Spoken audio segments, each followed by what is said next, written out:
All right, we're live with our 2020 our anniversary special for the Fake Nerd Podcast. 4 years, guys. We've been doing this for 4 years.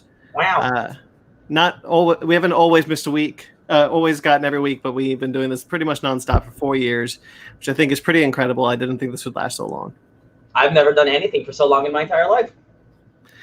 With me on the celebration of our last 4 years and our excitement on looking forward to what's coming next is the whole crew. Everyone's here again, as always. Ben Magnet. Hello.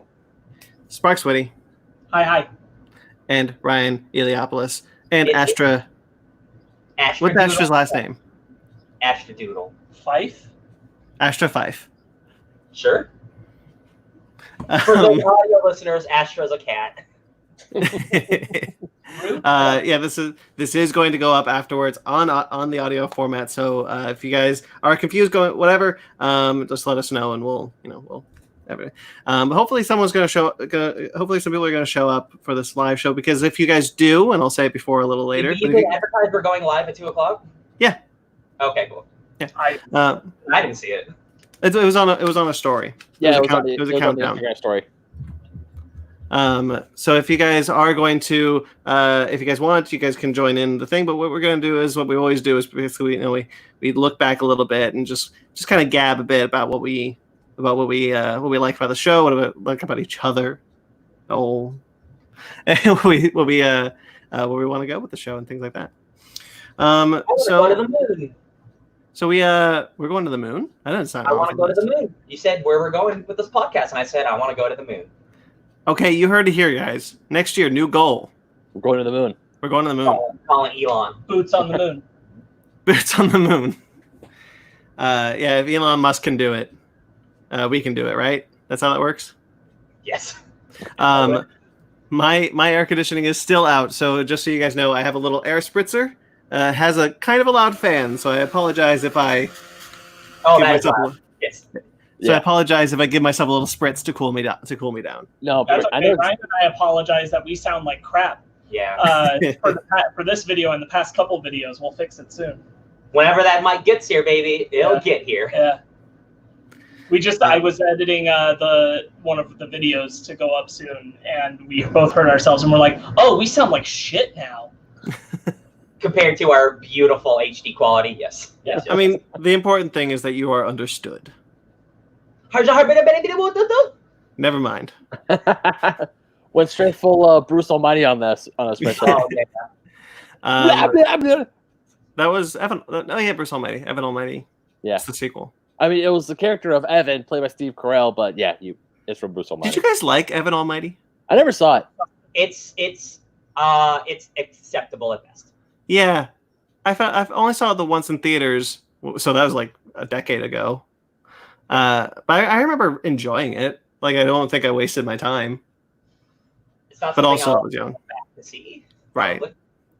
Bruce Almighty's a classic. Yeah, I will never misspell beautiful because of Bruce Almighty. What did you say, Ryan? Is it a classic or is it just a good movie? Because I would not call it a classic, just because it's Jim. I would call it a classic. I like that movie a lot. Okay. But if there's some if I'm fought on it, I won't. Yeah. I won't back up that claim. I will just say it as a classic in my mind. Back American classic. I'll fight on that one. No, that's a sacred title. That is a sacred title. Only given to the Mummy so far. I don't even know if I'd put it in like Jim Carrey's top classics. I like Bruce Almighty a lot. Yeah, but it's not my top 5 when I think of Jim Carrey movies. Yeah, that's true. Yeah. Normally, Bruce. Bruce Almighty kind of goes a lot more than a lot of his comedies. Sure. So. Ben? Oh no, I was gonna say, because when you guys say Jim Carrey movies, I'm thinking like The Mask, Ace Ventura, and Bruce Almighty. Eventually, I think Bruce Almighty will come as like, oh yeah, Bruce Almighty, that one. Yeah, I mean, it's up there, but it's not like up there. Like for me, The Mask is my favorite Jim Carrey movie of all time. I love that movie. That's a good one.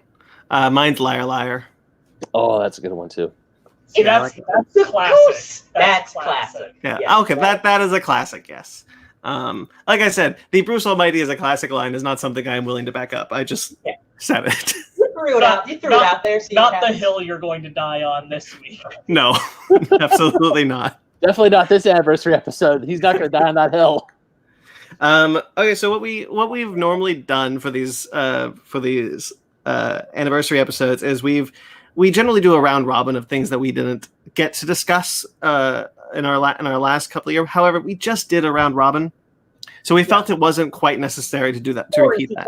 Can I just interrupt and say, like, this is super bittersweet because this is the first anniversary where we're not in the same room. It's true. That's true. Even when I was living in Monterey, the anniversaries we were always in the same room. Yeah. Wow. This is I crappy. remember Sparks would make the trip down from Monterey to Southern California, so all four of us could be together in one single room, and then he'd just hightail it back. Yeah, that was fun. I remember that. Megan hated it. Oh, I believe it. I believe it. There were some nights I was in trouble. Oh, believe me, I'll tell you this. There was a time, I do not remember what we recorded, but we had to record two things. In fact, I'm pretty sure this was Incredibles 2 was the second thing we were recording. And I had to leave because we were already running so late, and I had to leave midway through the Incredibles 2 review because my phone was blown up because Megan was mad because she needed to be back for work the next morning. And it was like 2 a.m. by the time I got to her at her dad's, which was in Pomona. Yeah. And then we got back to Monterey at 6:30. Ooh. So, no, but like, think about that. 2 a.m. to 6:30 a.m. Somebody did some speeding. It's not supposed to be that fast. That's 6 hours. And even Megan, because she slept in the car, she woke up and she's like, how did you get us here so fast? And I'm like, you don't want to know. That 6 hours turned into a 4 hour real fast. Real fast. Yeah, that is. Oh man, that's what happened when I was driving with my.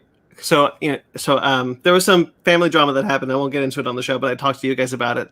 So this will make slightly more sense to you guys than to the audience. But when I was driving down from Monterey to LA with my brother in the car, this was after our family drama. I booked it. I was like, I need to make sure that I am not in this car I need to make sure that the time in this car is significantly decreased. We didn't stop. I whole tank of gas gone by the time I got home because I was like, nope. Man, you didn't even pick up the cheapest gas in the state on the midway there? Dang. No. Buck 50. Sparks, that's absolutely correct. Like we this sucks. Yeah, this is not my favorite anniversary of ours. Probably it won't. Yeah. I don't know that it'll hold that way in history. Hey, spoiler alert! This is my least favorite year too, overall. lot of shit going on. For sure, happens to be in our anniversary. We're halfway through this decade. Yeah.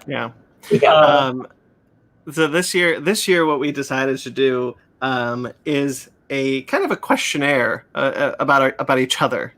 We are going to ask ourselves kind of these questions, and you guys pick what the right answer is. Riddle me this. Basically, that's what we're doing. So do we want to just get right into it and start and just like? Sure. Yeah. We're very musical today. We're happy we're having an anniversary. We're just not as motivated about the format. Yeah. No, we're having a good time. We're just chilling, talking to our friends. Yeah. The thing that I always say about the anniversary specials is it's just it's just a chance to just hang out with no real structure. Yeah. Just a time for all four of us to sit down and shoot the shit. Yeah. I think last year, if I'm remembering correctly, last year's anniversary video was the first video we recorded where all four of us were in the same space. Because we've been doing Fake Nerds Watch before that, but I think the anniversary special was the first video we did together as a podcast. Mm-hmm. Because we had just started YouTube 2 months before. Oh yeah. Maybe. I'm pretty sure that's right. Because we did the Hotspots video in there when we started to do videos in there, and it was a couple months after that. That was a while after that. Yeah. Okay, so who wants to go first with their first question? First. May I suggest that we do whoever starts does one, then we go to the next person rather than one person doing all four. I thought that's what we were going to do. Yeah. Suggest that. I had assumed that as well. Cool. Okay, so who wants to go with their first question? I'll go because I got my book open. Go for it. All right. Hey guys, I'm not peeking. you guys know I didn't circle the answers either, so you'll be fine. Okay, great. You guys know I like entertainment, but when I was a young lad, I didn't know what the word entertainment was. So hey guys, what was my first entertainment love? Was it the Teenage Mutant Ninja Turtles? Was it Pokemon? Was it VeggieTales? Or was it Carmen Sandiego? Ooh. Oh, damn. Damn. Because I've never talked about really much. I mean, you guys know I've liked Pokemon now, but I've never really talked about any of these. So I'm just curious, what you think my first love was? I'm gonna go with Carmen Sandiego. I was gonna go with Carmen Sandiego too, because it's either Carmen Sandiego or I feel like VeggieTales is the curveball, but I feel like it could be the right curveball. The religious curveball? That's what I'm thinking. He grew up in a religious household.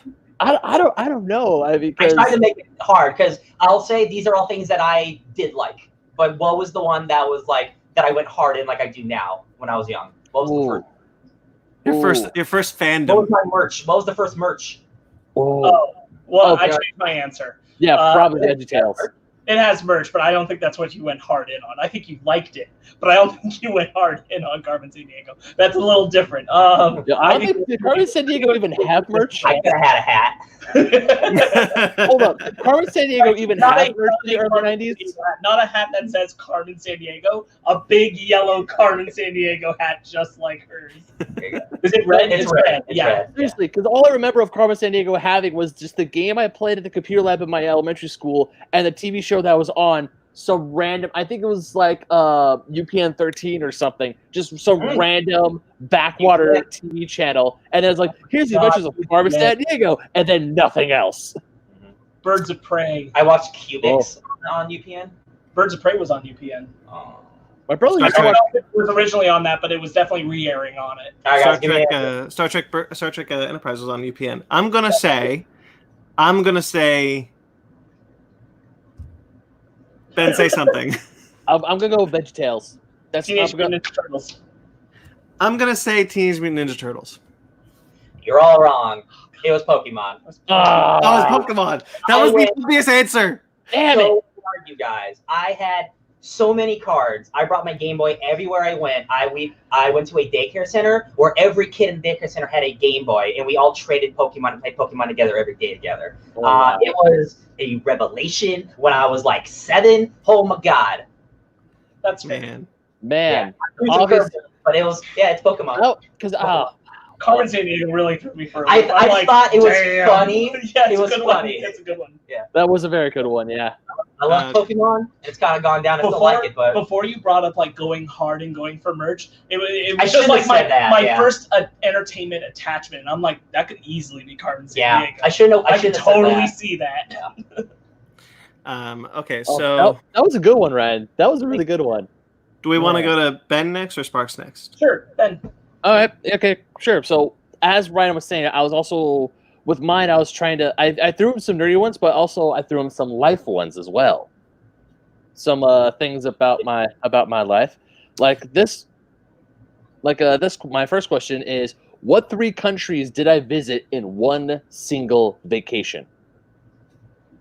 Are they China, Korea, and the Philippines, Singapore, Malaysia, and Thailand, Costa Rica, Nicaragua, and Brazil, or Peru, Chile, and Argentina? I think it's C. Costa Rica, Nicaragua, and Brazil. Brazil. Yeah, right. Yeah. C. I Yeah. think it's. All right, you think Yeah, it's I think C? it's C. You think it's C? What about Yeah. you, Sparks? Can you run through them again? Yeah, I know it's a whole lot. I apologize. So the first option A, China, Korea, and the Philippines. Okay. Option B is Singapore, Malaysia, and Thailand. Option C is Costa Rica, Nicaragua, and Brazil. Get the accents on that one. Thank you.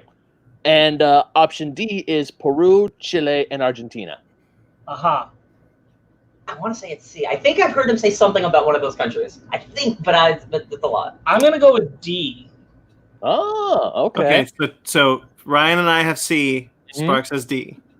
I've always got the D, baby. He's got the D.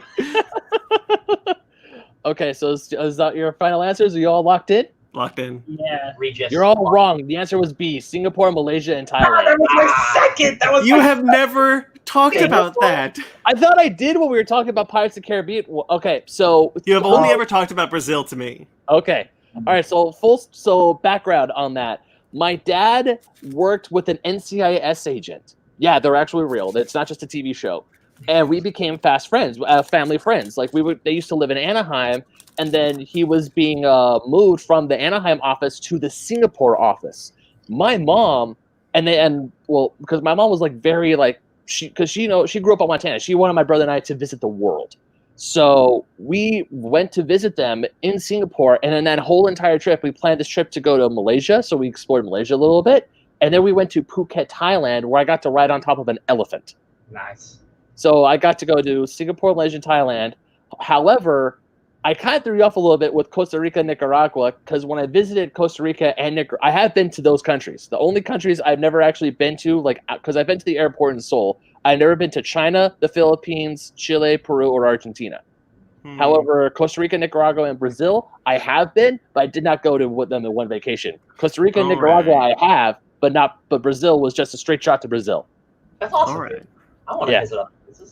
But yeah, Thailand. I got to go to James Bond Island in Thailand, where they filmed Man with a Golden Gun. You know that single island. I got to go there.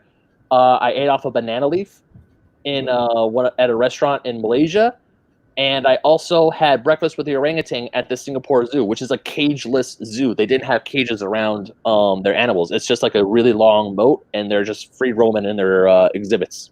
Oh, that's cool. Okay. That's Yeah, cool. it was. I would love to go back. I would love to go back to Southeast Asia, and also swimming in the South China Sea was rad. That's awesome. Mhm. Jelly. I've only been to Mexico. I've been to Mexico too. I've been nowhere. I've been to a lot of countries. I've been to a lot of countries and a lot of states. I've been to a lot of states. That's about it. Yeah, I've been to New York. I've been to Florida. Mm-hmm. I've been to Oregon and Arizona, Nevada. Oh, you got me there. I've never been to Oregon. That's it, though. Oh, Hawaii. I've been to Hawaii. Oh, yeah. Oh, Oh, God, Hawaii's so gorgeous. I Right. forgot Hawaii was a state. Sorry, Hawaii. I've been to Texas, so. Oh, well, you win, Ryan. Has anyone been to Kansas? No. Yeah, it's boring. Kansas is boring. Stop. I'm going to tell them you said that. I love you, Kansas, but you're kind of boring. Mark Kent, you said that. Oh, actually, you want to know what state's more boring than Kansas? Ohio? Wyoming. Oklahoma? No. Wyoming? Yeah. I'm pretty sure it's Alaska. Hey, at least Alaska has natural beauty, whereas Wyoming is just flat plains land. There's nothing in Wyoming. I mean, you can say that about parts of Alaska, but considering I know Pi and he lives in Alaska, and Okay. spend time in Alaska, I think it might be Alaska. Okay, it might be Alaska. Anybody from any of these states, we're very sorry. Yeah. 30 days of night. A decent chunk of time, it's either dark, Oh, Or- yeah. right, Or it's freezing. and it's white. Certain All right. areas are beautiful. Yeah. All right, I will go next. I would like to visit Alaska someday. That'd be pretty cool. Okay, I saw Call of the Wild. I'm good. Okay. Okay. This is a trick question. So you guys might not get this one. What is my favorite franchise? Remember, franchise. Stargate, Star Trek, Star Wars, or Battlestar Galactica? Battlestar Galactica. No, that's his favorite show. He wants favorite franchise. Well, I was gonna see. He said trick question because I was gonna think Star Trek, but he likes. See, here's the thing. Let me write it down. The quality barrier of the Battlestar Galactica one show is that entire show is incredible, right? But there's a lot of bad Star Trek shows, or there's some bad Star Trek shows now compared to the ratio. You know what I mean? Good to bad. Yeah. It's probably Star Trek, but I'm gonna go Battlestar Galactica because he said trick question. Yeah. I want to say Battlestar Galactica too, but he said No, it- you stick to your space guns. I'm gonna say Stargate. It's probably Stargate. you know what? It probably is Stargate. Final Oh, answers? stars! Final I answers? like Brandon. I like how you put stars in all of them, though. They're all stars. Final answers? Stargate. I'm gonna say Galactica. It's Stargate. It's Stargate. We got one. Baby. Yeah. Sparks, virtual high five. No, you're right. I don't talk about Stargate, which is why I thought you guys wouldn't get this, because I don't talk about it a lot. But it is, in fact, my favorite franchise. I love every episode of all three of those shows. I've even come to love Universe because I didn't when it first aired. Atlantis is incredible. I really love Star Trek, but Ryan's right. There's a lot of bad Star Trek. Right. I've known you long enough to know how you feel about Stargate, even in the small amounts you talk about it. Yeah. So I was like, no, it's Stargate. Because Battlestar Galactica isn't franchise enough. Yeah. No. Yeah. That's the thing. Yeah. Like, it's only like franchise if you include the original series. And Caprica and Blood and Chrome and Sure. But I mean, like, I wouldn't call that like franchise. I just call that like a show with some spinoffs. right. Right. And Battlestar Galactica is my favorite show. Like, Ryan's absolutely right about that. Battlestar Galactica is my favorite show. But it's not a franchise to me because I don't like that whole franchise. I just like that show. Right. Makes sense. Solid. So yeah, Solid. it's Stargate. I love Stargate. Stargate's incredible. All right. I'm really interested on this one. So I'll go. Oh no. Oh Sorry. no? No, I don't want the cat's mess with the cords. I don't want to. Yeah, she's out of control. All right. What was the first single issue comic I purchased? Was it Ultimate Spider-Man #1, the New 52 Justice League #1, Scooby-Doo Where Are You #24, or Sonic the Hedgehog #50? What year is the publishing? What's the publishing year of Scooby-Doo? I don't know. Okay. So the New 52 is 2011. So that Yeah. Justice League would have been the end of 2011. But he bought all the first issues of Marvel Now before that, so it can't be Justice League. Yeah, I was gonna say because we were just talking about how he's read some of that Justice League before. You So know it's not what? Justice League. Because Sparks is also like me. He's also a huge Sonic fan. I'm gonna go bet it's Sonic the Hedgehog #50 because that came out in 1995. I think it's Scooby or Sonic. And I know you well enough to know that you didn't get any of the Ultimate titles in single issues. I'm gonna say Sonic 50. I'm gonna say Scooby-Doo. I can't believe I actually Just had to- Sonic the Hedgehog 50. Just to play with it, I'm gonna say Scooby-Doo.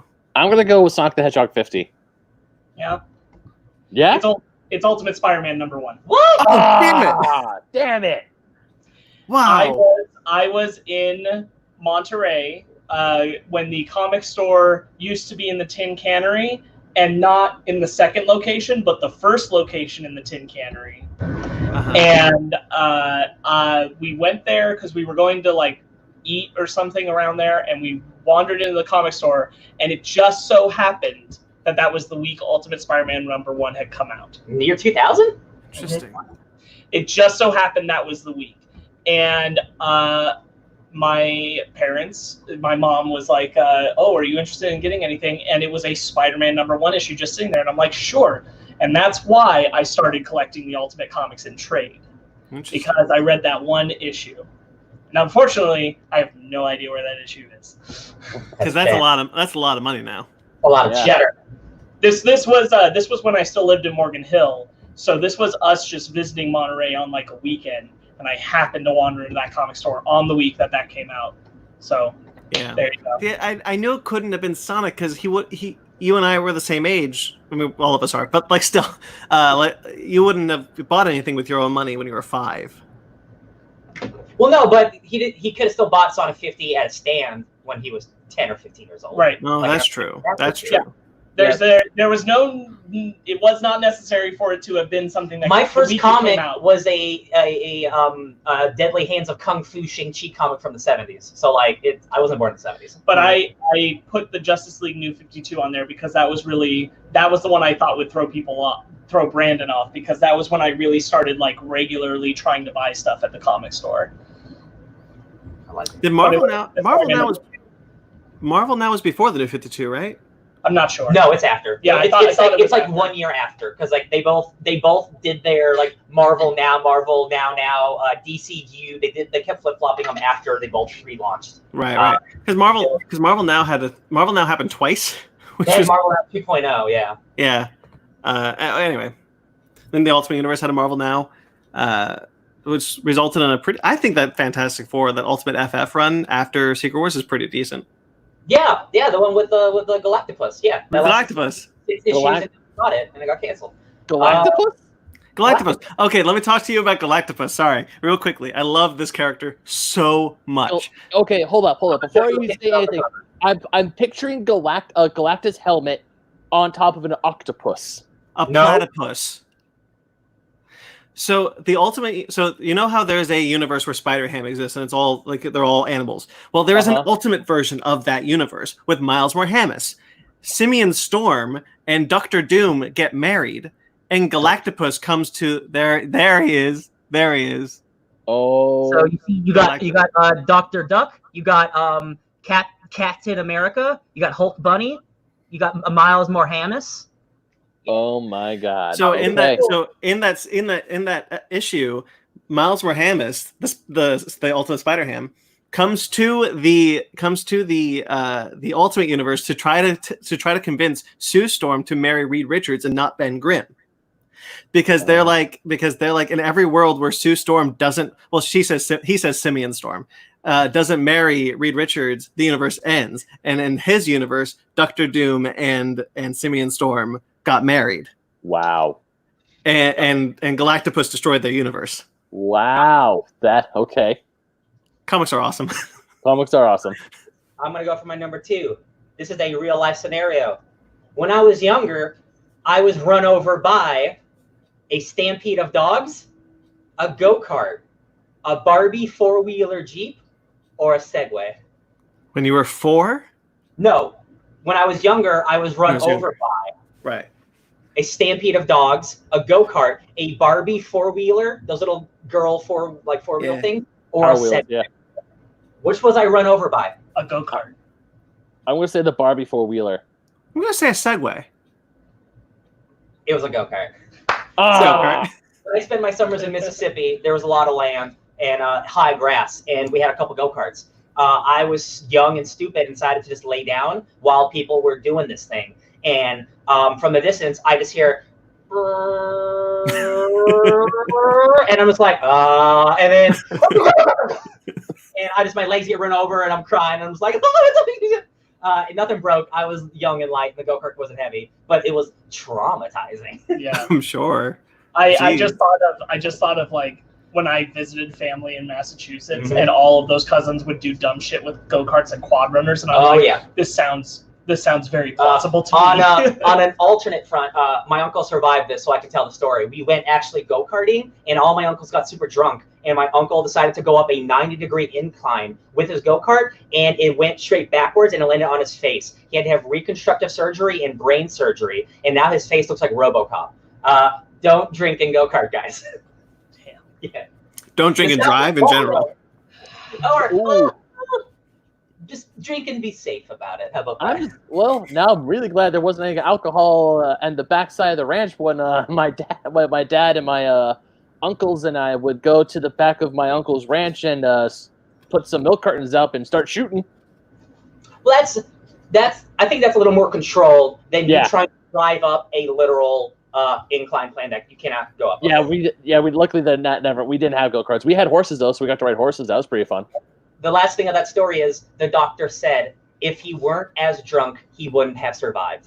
So there's a silver lining that I don't appreciate. Because it's like if you drink any less, you might be dead. So the doctor was glad you were as stupid as you were. How is this allowed? How does that work? Yeah. If he wasn't as drunk, he would have. Because the alcohol thins your blood, so he didn't bleed as much. Yeah. You also don't tense up your body as much. Yeah. You're right. Yeah. That's my my Mississippi tale. Go on, Ben. All right. Let's see.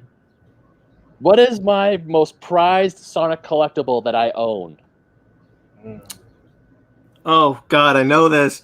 Yep. Well, it's multiple choice. So. Yeah, it is multiple choice. So I have the Sonic Mania Collector's Edition, my completed printed run of the Sonic Archives by Archie, the printed one, the ones that they only get out, a Sonic Happy Meal toy from the early '90s, or Sonic the Hedgehog 1 through 3 and Knuckles for the Sega Genesis complete in box? I'm gonna say the Happy Meal toy. I'm gonna say the game in the box. I'm also gonna say the game in the box. Brandon's the one who got it right. It's a Happy Yes. Meal. Wow, really? Yeah. That detail seemed really specific, so I almost went for the Happy Meal. I toy. don't own the cartridges for. I would like to own the cartridges for the Genesis, but I don't own them. But In the box. Oh. Oh, yeah, it's the way you said it, I Yeah, thought the way you had said the it. games. I would have changed my answer if I knew You the should have games said, weren't in I there. have the boxes of the cartridges, not no, I have. I don't even have the boxes. I don't own those at all. I only own the digital copies. It's throwing you off. I was trying to throw you guys off. Oh, okay. But yeah, But you Brandon, you actually own to make it work? three of those I actually own. Okay. But How, yeah, much, how valuable is that Mickey I think toy? you made that a little confusing. How valuable is that Mickey toy? you mean that Happy Meal toy? Happy Meal, yeah, Mickey D's. Mickey McDonald's. I want to be buried with it. That's like my favorite toy of all time. It's the first toy I remember actually owning, and I've had it ever since it came out. It's a little springboard thing. So you click Sonic. So it's like Sonic is running with flames going behind him. I think it was during the Happy Meal promotion for Sonic the Hedgehog 3. So you just load onto a spring, you hit a button, and then Sonic would like just shoot out. But I've had it for years. I mean, it's beat up because I've had it since the 90s, been playing with it and all that jazz. But that's like my little favorite. It's the most precious to me because I've had it for so long. And when I was No, What? you said most Treasured. Okay, let's make it sure. most treasured. Yeah. Cool. yeah, it's my most treasured one. It's Cool. not it's obviously not my most valuable. It's my most treasured one. Ben, how being objective and not giving into your nostalgia, how dorky does the design look? Kind of dorky. It's Yeah. back when like Sonic didn't have like the 3-prong. It was like the single line for his quills. Jeez. Sonic. Yeah. Most Happy Meal toys look stupid, so it's okay. Oh yeah. They totally do. They totally do. I don't know. Even there was one time I was holding it. I think it was right before I moved. I was packing it away because it's over there. I could get it out, but I don't want to shuffle through it. When I was packing it away, Is it that? yeah, it's that. It's the one on the. It's that one. It's the Sonic one. Yeah, that's pretty dorky. That's But Yeah. Yeah. that's I just like Happy Meal toys look silly. Oh yeah, they totally do. They totally do. But I've had it for so long. It was for the longest time. It was my only Sonic the Hedgehog toy because Sonic toys they weren't really a thing even in the 90s. So and it wasn't until Sonic Adventure came out when the toys came out, and then my parents were like, "Oh, we're not going to buy you a whole bunch of toys." I'm like, "But it's Sonic though." I think Sonic. my biggest Happy Meal toy like thing. I don't have them anymore because of tons of reasons. But the Burger King did a promotion where they did a collectible set of Pokemon? the little boxes. Oh. Where your finger would go up a hole in the bottom, and you'd have a finger puppet of a Lion Is it King. the Lion King one? Yes, the Lion King. I had those. I And had those. I had the entire line.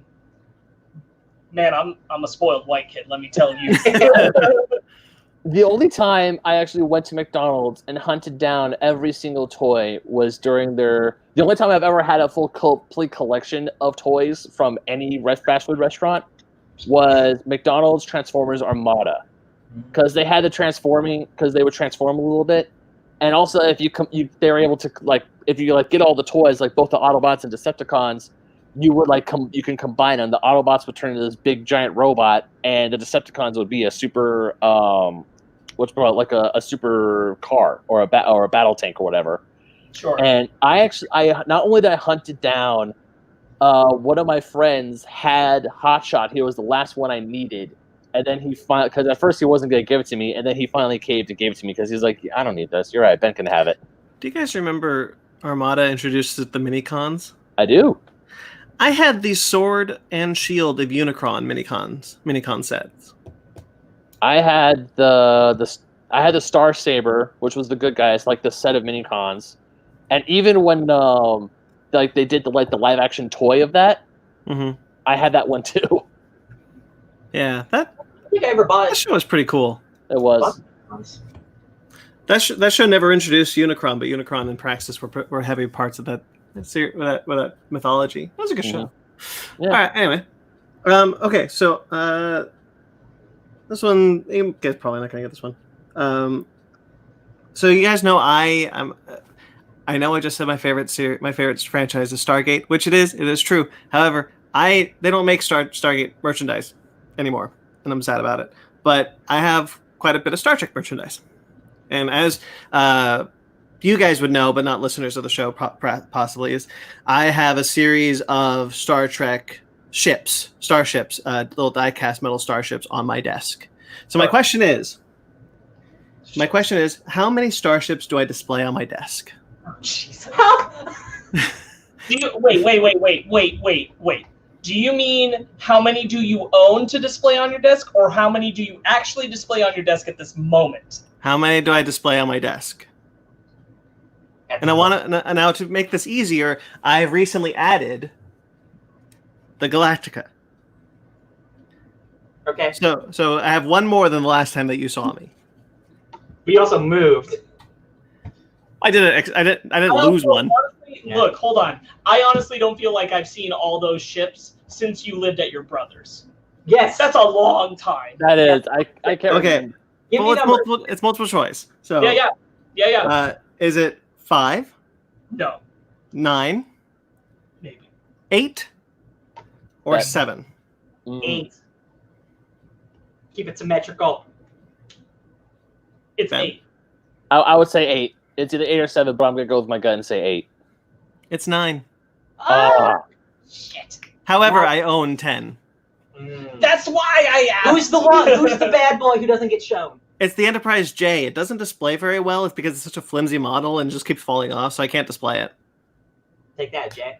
But I have the entire Enterprises. I have all the Enterprises displayed except for J, from the NX-01 from Enterprise to the Enterprise E from First Contact, Insurrection, Nemesis, and I've recently added the Battlestar Galactica, which is why it's 9.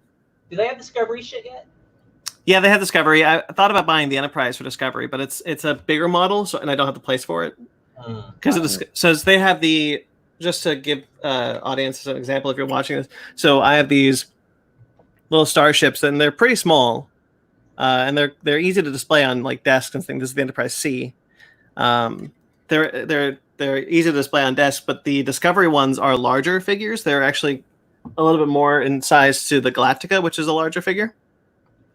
By the way, I love this. This thing is awesome.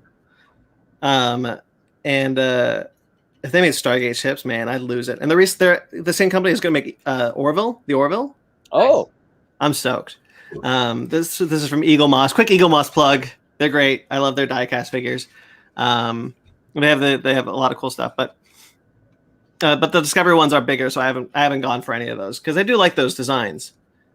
Just have no place to put them. Space, I get you. The bigger ones are harder to because they have a couple of concept art ships that were just ships that they created from concept art, like the original Star Trek Phase 2 ship. They have that, or the Season 5 Enterprise from the Enterprise show, even though it only made it to four seasons. But again, those are bigger ships because they're special. So I haven't gotten those yet. All right, Sparks. Okay, I had just added one while we were recording because I decided it was a better nerdy one that I thought of, but I didn't write down. Then one I'll bring up later because it's really far away from nerdy, and honestly, I don't think anybody would figure it out. So I'll do this one. What was my first video game and console? Was it an Xbox 360 with Gears of War? That's so fun. That's so soon. Was it Sega Dreamcast and Soul Calibur? Ooh. Nintendo GameCube and Super Smash Bros. Melee? Or a PlayStation 2 with Dragon Ball Z Budokai? See, I don't know your gaming history, so I don't want This is why this was a good one. I don't want it to be that you started playing video games 10 years ago, because you should have been playing video games at a much younger age. Yeah. But I know how much you like Gears of War, so I think you might have some nostalgia for it, because it might have been your first. Ooh, but I don't think it was your first. You guys have known him a while. Has he been playing video games longer than 10 years? I don't know. I don't know his video game history. So here's the thing. I was present when he got the Xbox. So was the 360. game before that? Look, I'm going to say the PlayStation 2 in Budokai. I'm gonna go wild. I'm just gonna Okay. go wild. I want to. All right, what did you say, Ryan? He played games before, but he didn't actually own one himself. I want to. It's as much as I love his Dreamcast thing. I don't think it was a Sega Dreamcast, but I remember Sparks gave me a few GameCube games a few years ago. I want to say because he said he had a few GameCube games and he didn't need anymore. I want to. I feel like he could have gotten a GameCube first because Melee and the GameCube was a huge hit. Everyone who owned a GameCube had Melee. But that Xbox One, no. Or that Budokai. I'm gonna say Nintendo GameCube with Melee. You're all wrong. It's Damn. the Sega Dreamcast with Soul Calibur. Yeah. Are you shitting me? Oh, damn it! The Dark Wow. Horse wins again. Sega Dreamcast was my first console that I ever got, and Soul Calibur was the game that came with it, I believe, or was the first game we purchased with it. I Power remember. Stone. But it was definitely Power Stone was close, and Sonic Adventure was also right there. That's a game that needs to get remade. Power Stone. I Oh yeah, yeah. It agree does. 100%. I have yet to see a fighting game that used the triangle pyramid dynamic of the arena the way they did. And leveling up your characters in match. Oh man, Yeah, I missed Power Stone so bad. Anyway, yeah, that was a dope ass game. I would even take just a good remaster if they didn't make another. Yeah, just a remaster. Yeah. Just so we could play.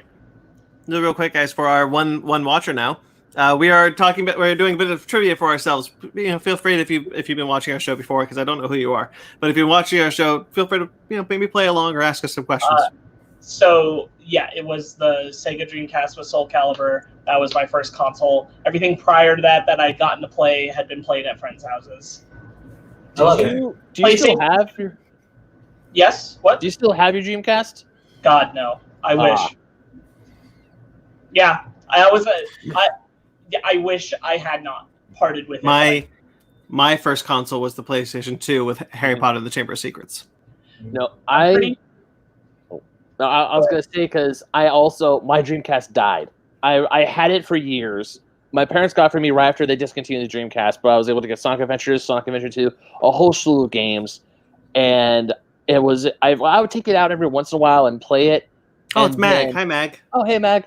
And then one time, I remember I went to Adam's house because he never played a Dreamcast before, and it was him, my friend Elena, and myself, and we just had a retro video game day where all we did was just go to the one house and just play video games for hours on end. I finally busted out my Dreamcast. I plugged it in. I was so excited to show Adam what Sonic Adventure looked like, and it wouldn't work. It powered on, but no signal was reaching the television. It was just stagnant, and it hurt my soul because my Dreamcast died, and I got rid of it, and I got rid of all my games, and then now I'm thinking, oh, most of these games I could just download on newer consoles. No, you can't. Not all of them, which hurts my soul because I had a decent Dreamcast collection, and now when I go out to Frankenstein's or to collectible stores, some of those games are pretty pricey. It's like, I want my Dreamcast collection back. Just wait for the Dreamcast Micro. Sega loves putting out bullshit. Yeah, I have regretted giving up my Dreamcast pretty much just to play Power Stone and Power Stone 2. Because you can't. Those really are the only two anywhere. that I'm like, man, if I could just have those to play on a Dreamcast right now, I'd do that all the time. I'm gonna check to see how much Power Stone is because I've never seen Power Stone in the wild. I want to see what people are going for. Do you Power guys Stone. remember? Speaking of remakes of games, do you guys remember Conquer Live and Reloaded? The remake of Conquer's Bad Fur Day. I remember that. The game was awesome. They pushed that the Xbox Live portion hard. I played that multiplayer because it was really fun. That multiplayer was excellent. I will say that every other console and game on my list was also true.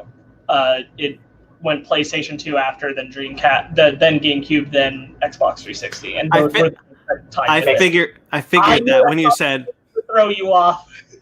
I was there, but I couldn't remember your place. I was like, I'm pretty sure he had a PS2. Well, if we want to try and find Power Stone, because on eBay, it's going on sale for around $83 to $99. All things considered, that's not that bad. No, it's not. It's not. Which ones are sale on the PS Store? Ooh. If it's Power Stone he's talking about, we got baby Basement Arcade. I don't think so. Pretty sure Power Stone hasn't been ported at all No, for yeah. anything. I don't. As far as because a bunch of gamers on YouTube I follow, they talk about how Power Stone, how much they love Power Stone, how much that's a great fighting game, and they always lament about how it's just stuck on the Dreamcast and it hasn't gone anywhere else. More like a Smash Brothers than a fighting game. What bothers me is that it feels like Capcom has done something with literally every other property but Power Stone. Yeah. Oh, that was a Capcom venture? Yes. Gosh. Capcom, what the hell, man? They come back to everything eventually. That's what I mean. I'm like, but why is Power Stone so low on this list? I don't know, man. It's sad. All You know right. what? If Windjammers was able to come back on the PlayStation Store, then I wait. What? Power Stone 1 and 2 on Vita or PS3. Yeah. Ooh. Those are the older consoles. Yeah. Well, the Vita was the second handheld that Sony came out, and that kind of did. It was Yeah, but I still, you can buy all the Vita games on your PlayStation 4 right now. real quickly, I was talking to Zara, and she was looking at my Jack and Daxter collection of all the Jack and Daxter games, including Daxter, which is the PSP spinoff. Uh-huh. And she looked at that. I was like, "Why does this look so different?" It's like, "Oh, it's a PSP game. You don't own a PSP." Well, I mean, I did. At one I never liked it, so I never played it.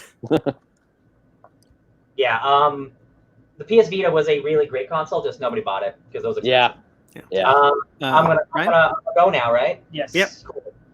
Hey guys, when I was in middle school, I almost got into live action role playing. I almost became a LARPer. Oh, wow. My nerdiness just knows no bounds. So when I was this close to signing up for my local Dallas partnership of the Live Action Role Players Guild, what was my weapon of choice that I personally made with parts from Home Depot?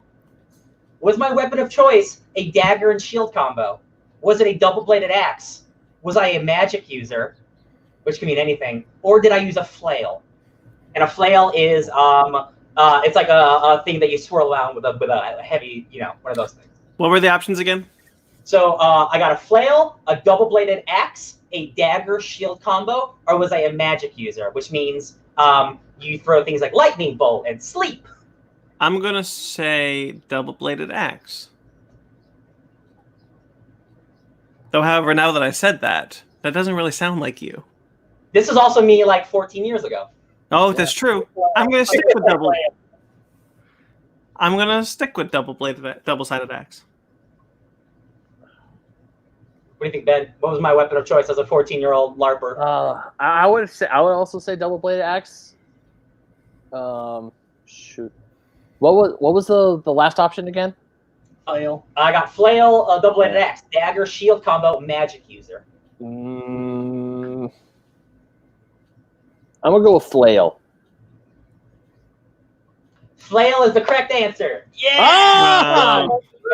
And I got a little PVC pipe like this big, and then I got a string, and then I got a softball.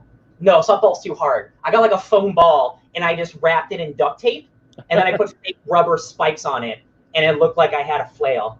And then my friend and I chickened out of actually going to it because we thought we would get made fun of, so we didn't do it. But I made the weapons and the armor. You did it. Yeah. It was real. You got close. You got super close. Wow. I've always thought there's a Jeff Goldblum, World According to Jeff Goldblum episode about LARPing.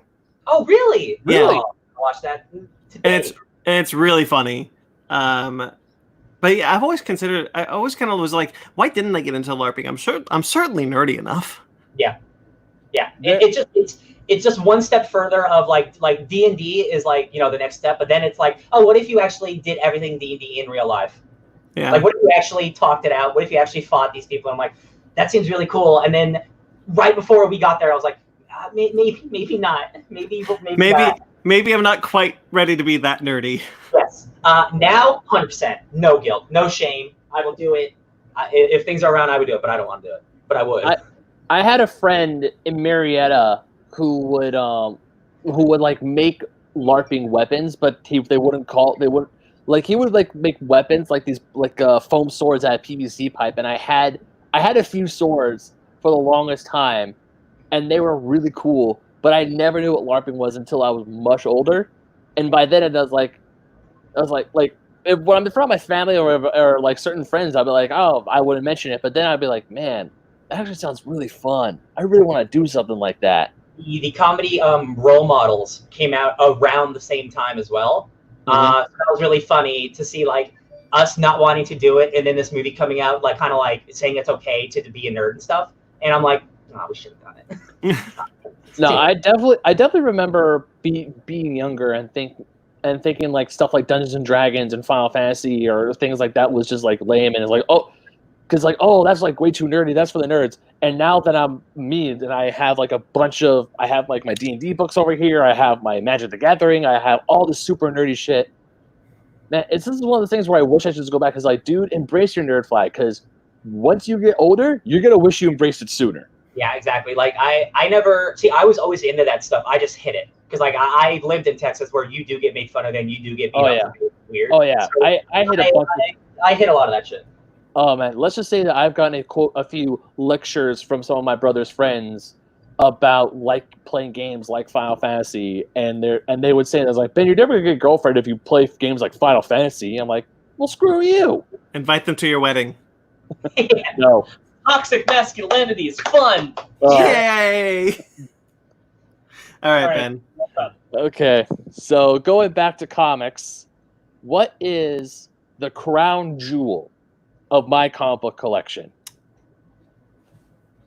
Like the creme de la creme, the one thing that I consider to be the crown jewel, or my estimated most valuable comic book in my collection. Wait, those are different things. You gotta use the words right, because monetary value and being a valued treasure are two different things. So okay. Let's just say crown jewel. Your personal favorite. Yeah, my personal favorite, the one that I treasure the most, the one that I'm probably gonna send off to get slabbed and everything eventually. Is it New 52 Batman #1 signed by Scott Snyder? I also have that. Me too. Is it Superman Adventures #5, first appearance of Livewire? Is it all 4 issues of The Reign of Superman, like the first time where they had their solo issues with the cover with their shields and everything? Or is it Superman Unchained, San Diego Comic-Con exclusive variant signed by Scott Snyder, Jim Lee, Dustin Nguyen, and the entire artistic team? I have that too. That sounds pretty dope, but I remember we just talked about how much you like Reign of Superman, Cyborg Superman, Hank Henshaw. And if you have those actual first issues from like the 90s, is that what you're talking about? They're from the 90s? Yeah. Okay, I would say, even though having the entire creative team sign something is super dope, I'm going to go with that Reign of Superman. I'm going to say the same. Well, keep talking. I actually have it available for me to take them out right here. So I'm going to say the Superman Adventures, first appearance of Livewire. What about you, Sparks? I said the same as Ryan, the Reign of Superman. Well, it's not the Reign of Superman. Ooh. It is Brandon. Brandon is right. It's me? It's me. Brandon. I'm his most treasured collection. Yep. Brandon. And here it is. And it still has the cover on it, too. Yeah, I remember you told me it's a little beat up. It is, because I flipped it over, but yeah, this is my crown jewel. Superman Adventures with Livewire. I do have the other books, the Reign of Super. I own all these books, but I think this one. Wait, what? Obviously. Yeah, no shit. But I feel like this one is my crown jewel, because this one I got from my grandmother bought me a subscription service to this, and I would get these books every year. And then this one, because a few of those books, the covers have been lost, like because I would read them all the time. I would flip through them. I put there would be days where I would just sit in my room, put a Kinks album on with the "Wish I Could Fly Like Superman" on repeat, and just flip through all my Superman books, and this would be one of them. Real quickly, Mag did try to answer. They said Unchained. Nope, not Unchained. No, it wasn't Unchained. It was Superman Adventures. Oh. That's a good question, Ryan. What's your most prized comic book in your collection? So I'll say in terms of value, it's probably that Batman New 52 #1. In terms of my personal, now that I have X-Force #1 by Rick Remender, our first edition, that's probably my personal favorite book. Or Ooh, I have a lot of Swamp Things that I'm a big fan of, and none of them are like worth any money. It's just I have the original run, and that just means a lot to me. So probably Alan Moore's Swamp Thing run, actually. Yeah. Well, Sparks, what about you? What would yours? That's cool. I have no idea. I was trying to think what. Although I think my Action Comics one is really damaged because I think one time I accidentally ripped one of the last pages. Oh, you hate it. You hate to see No, I didn't hate it. Yeah, it's ripped. The last page is just ripped right here. I think I was just trying to. I was reading in the car and we went over a bump and then it went. Shh. I'm just laughing at them responding, no, I didn't hate it. It took you literally when you said you hate to see it kind of attitude. Also, I have Legion of Superheroes number 85 for some random. Ben's lost. Ben's gone. We've lost him. Nostalgia pitch. Going down I was trying to think about what mine could be. I've got some pretty good ones. I've got the first appearance of Spider-Gwen. I've got the first Marvel Godzilla comic, which I think is pretty rad. I think Saga #1 signed by Brian K. Vaughan, though. I think that's my most treasured in my collection. I would think that's both treasured and valuable. That's also very valuable, yes. But I mean, I also have my rainy day fund of Spider-Man #1 by Todd McFarlane, signed by Stan Lee. Yeah, that I got by accident. That like nobody called for, so it's mine now. That's bananas. I love it. Yeah. I have Superman, Adventure Superman number 500, but I hate myself because when I was a kid, I thought it would be cool to like peel this off to reveal the true Superman underneath it. Mm-hmm. And I messed this up bad. What the hell is it? At least my Superman number 5 is okay. At least my Superman number 5 is okay. Oh wow, Max has got first Deadpool. Oh wow, nice. Oh yeah, New Mutants 198. That is a New Mutants 98. That is a valuable book. 98. Yeah. Wow, that's great. Okay, my turn, I guess. I'm gonna do this one. Okay, so of everything I collect, what do I have the most of? Is it DVDs or Blu-rays? Comics? Pops? Or definitely not the answer, video games? I mean, I've seen your wall of DVDs, so I don't know what else it could be, because you get rid of you. But now, hold on. You equate one single issue to one DVD. Yes. Because then you have more comics. Yeah. Because one long box is 200. One long box is 200 comics, and I know you have a couple of those, and you have trades, so it's definitely comic books. If we're doing 1-to-1 ratios. And he's giving away a lot of Blu-ray and DVDs. Ben? I would say Blu-ray DVDs. That's the most you have. Oh, Sparks and Ryan are correct. It is comic books. Yeah. Yeah. Once you bring in those single issues, it's like, oh, it's no way. I will never own anything more in my entire life than comic books, because I have literally thousands and thousands and thousands. Yeah, it was kind of an easy answer. I mean, obviously, I have a ton of DVDs, but my DVD collection is a little bit more curated than my comic book collection, and I'm trying to fix that. I'm actually trying to get rid of some comics that are wasting space. But when you get into single issues, look. Ever since 2011, I've been buying single issues nonstop every week. Same. Yeah. So eventually it got better than my DVD. It got bigger than my DVD collection. Yeah. Right. Okay, Sparks. All right. Here we go. This one, Megan kind of guided me to, and I was like, oh, that is a good one. Okay. Once when I was younger, I pulled the fire alarm in my elementary school, stood up to 2 robbers dressed as Zorro, encountered a seal while scuba diving, leapt off a building dressed as Superman. I'm going to say it's the seal one. I'm going to say it's the robbers dressed up as Zorro. I'm going to say leaping off the building as Superman. It's going to be like 1 foot under a pillow. Brandon, I messed up the wording, I realize now, because I should have said claiming to be Zorro, not dressed up as Zorro, because I wasn't dressed up as Zorro. See, that's why I didn't think no, that's fair. I should have changed the wording on it. But that's the correct one, is that I stood up to two robbers claiming to be Zorro. It's me, I'm Zorro. This was This was at Universal Studios. The one time I went as a kid, and this was back when they had like the Wild West show, and part of that promoting that show was having two robbers come into like the Old West town area and pretend to rob the store. But my little brain didn't understand that's what was happening. You didn't know they were actors? No, I was really, really young. Yeah. So I told them they couldn't rob the store because I was Zorro. I love it. Dressed in a little tiny Lion King shirt. Mag said jumping off the building as Superman, I guess. I don't know. I never thought you were that stupid. I mean, I didn't say it was a big building. Oh, that's true. There's a market for like dressing kids up as superheroes and just throwing them off buildings onto really like comfy pillows. Oh, thank God. No murder.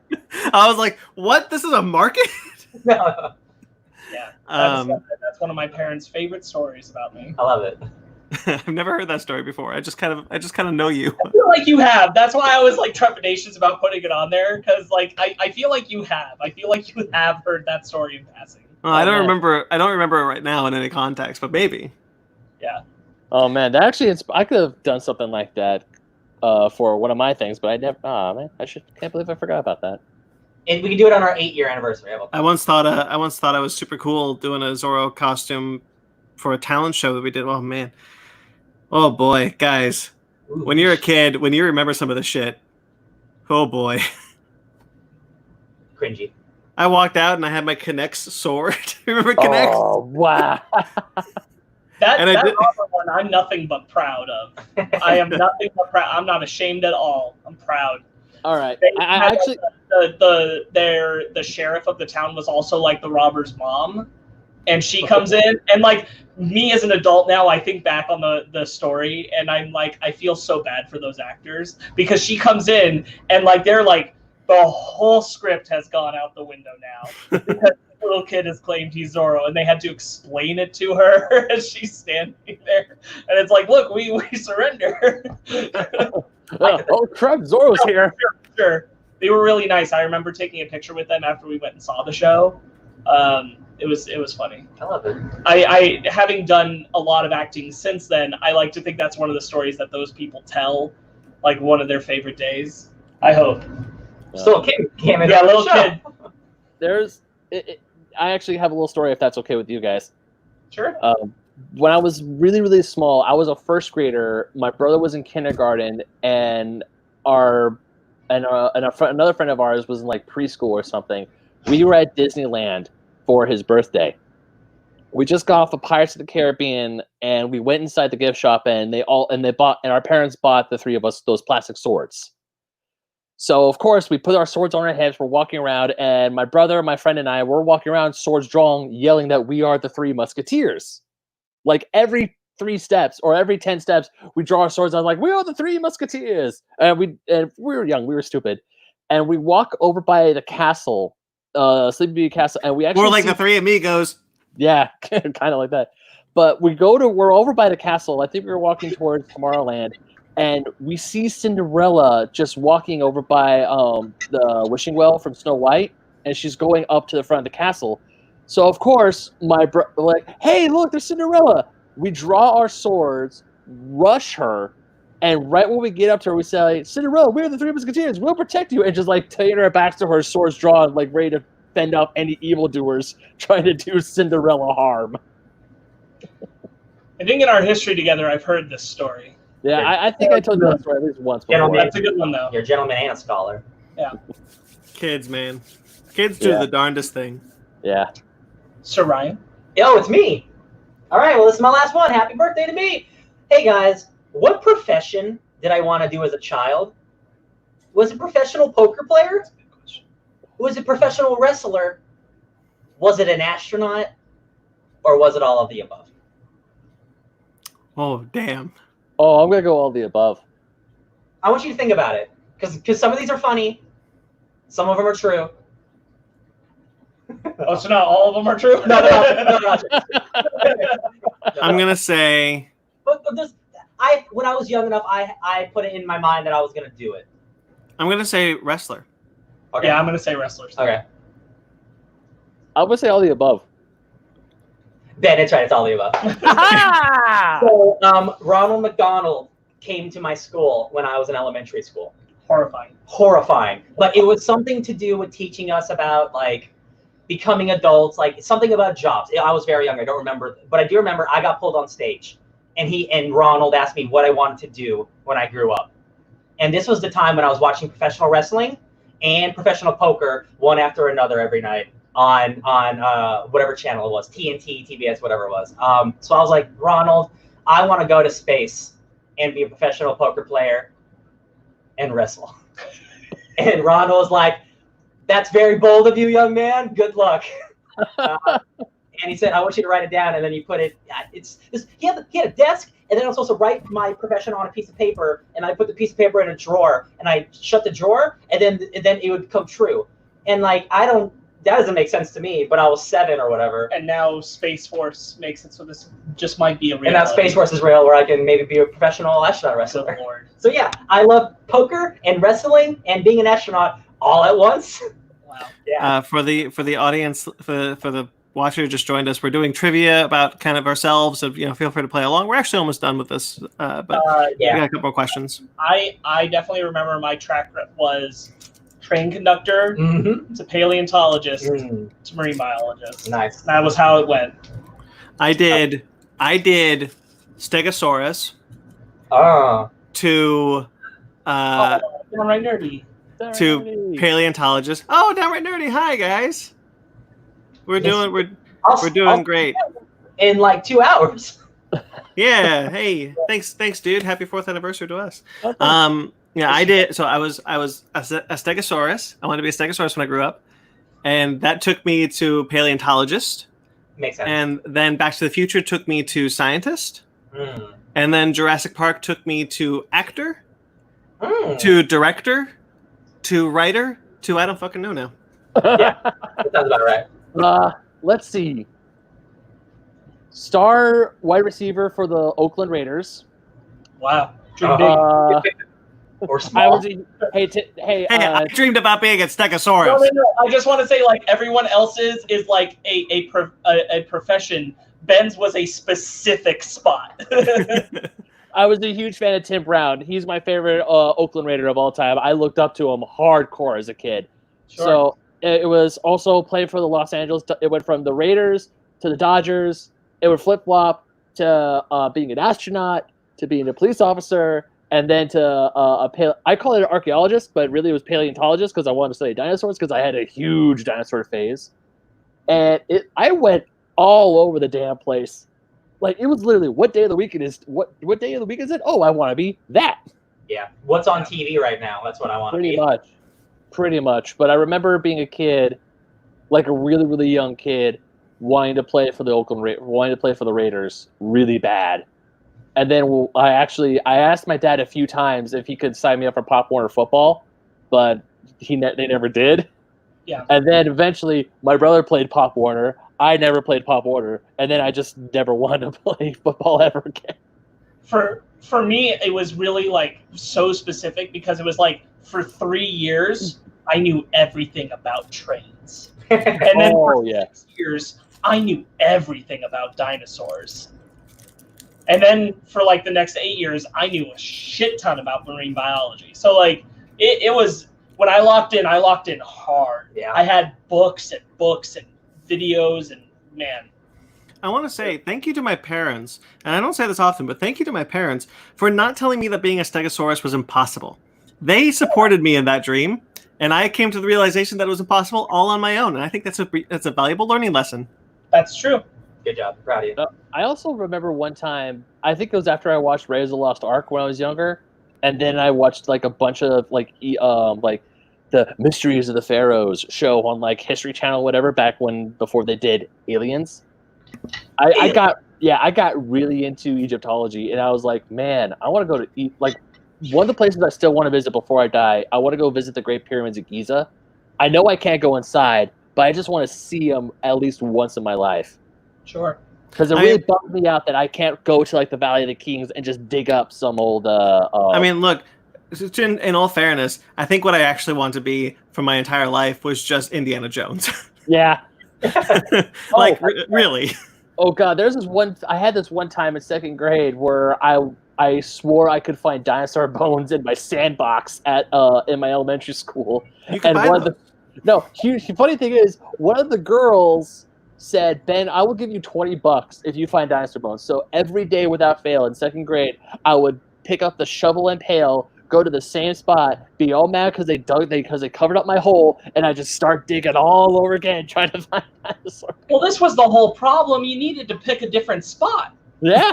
So you can't keep going back to the same That's dry the well. definition of I insanity. was in second grade. I didn't know any better. For the new person listening, thank you for coming on. 3 people. That's awesome. But we're doing some trivia about ourselves, so feel free to chime in, ask us questions, do whatever you want. But, Did you guys, since we're talking about dinosaurs and they're dope, did you guys have a place, because obviously I grew up in Texas, where it was like a museum, but you would go there and you could actually like dig up dinosaur bones? Okay. But I don't think they were real dinosaur bones, but it was a place where you can go and like be Yeah. an archaeologist. Okay, I didn't have we locally no, but my parents did like take me far out of the way you've to been to go one. somewhere like Yeah. that. Yeah. Because I have a memory of that, of like, I know like this isn't an actual T-Rex, but they bury it for kids to dig up and stuff. Look, my parents, much like Brandon saying, my parents were wildly supportive. So like when I wanted to do stuff about trains, they took me to like train yards, and they took me to like places where the conductors would like talk to you about the trains, and I'm like That's 6, awesome. and they would Oh, they wow. would indulge that. And then when I wanted to study dinosaurs, they were taking me to museums that were far away, That's all this awesome. kind of stuff. Oh. When I was in marine biology, they made sure I went into like marine summer camps and things like that. Like they were hard in on like what I was interested in. They took me to. I love it. you ever been to the Redwoods? Oh yeah. Yeah. Oh, yeah. Big true. Yeah, I mean, realistically, just like I know Ben, like adventurer archaeologist, like you want to go on those adventures you see all the time. That's why my favorite. That's why my favorite types of movies are adventure movies. Like, oh, I love sci-fi, I love fantasy, but man, show me a good adventure. No, Yeah, I you just want to go out and not think about taxes. Exactly. Yeah.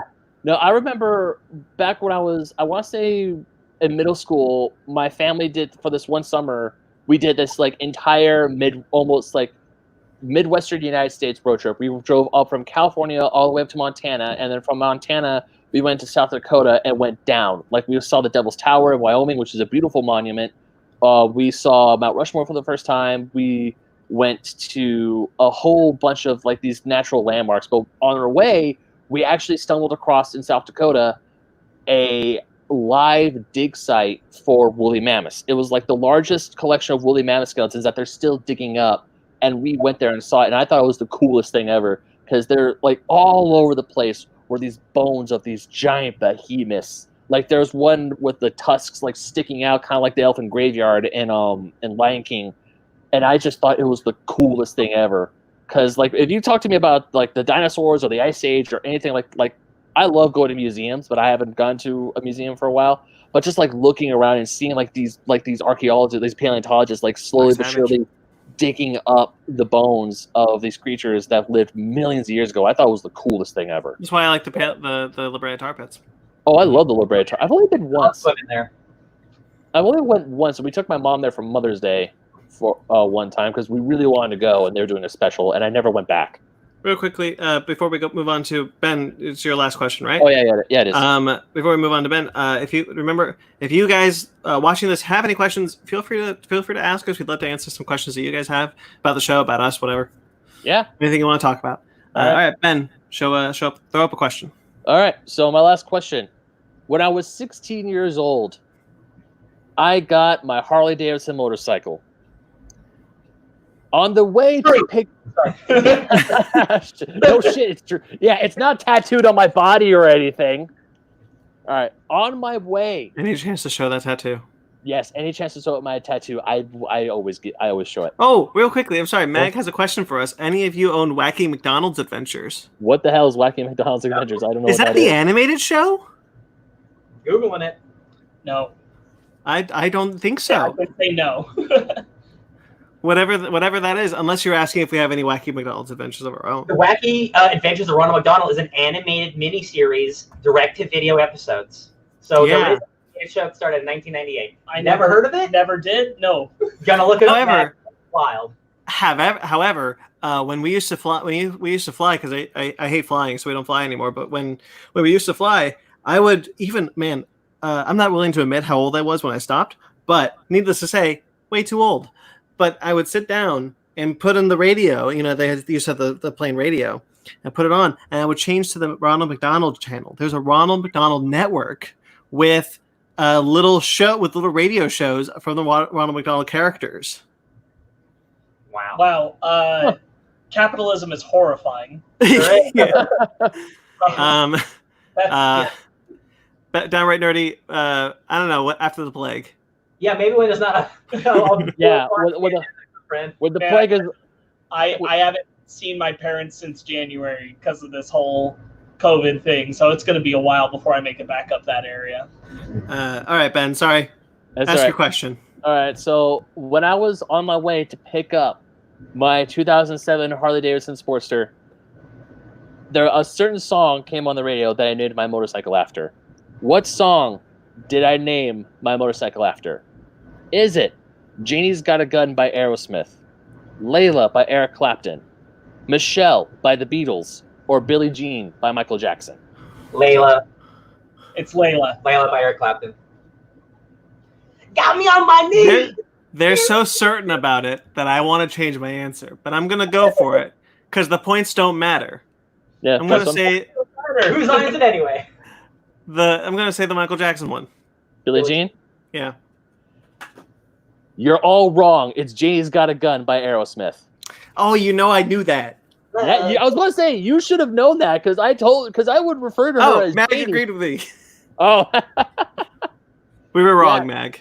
yeah. On the way over to pick up my Harley, Janie's Got a Gun played on Jack FM, and it's one of my favorite Aerosmith songs. And then when we got to the dealership and the papers were signed, the pictures were taken, and they gave me the keys, my dad looks at me, he's like, "So, what are you gonna name her?"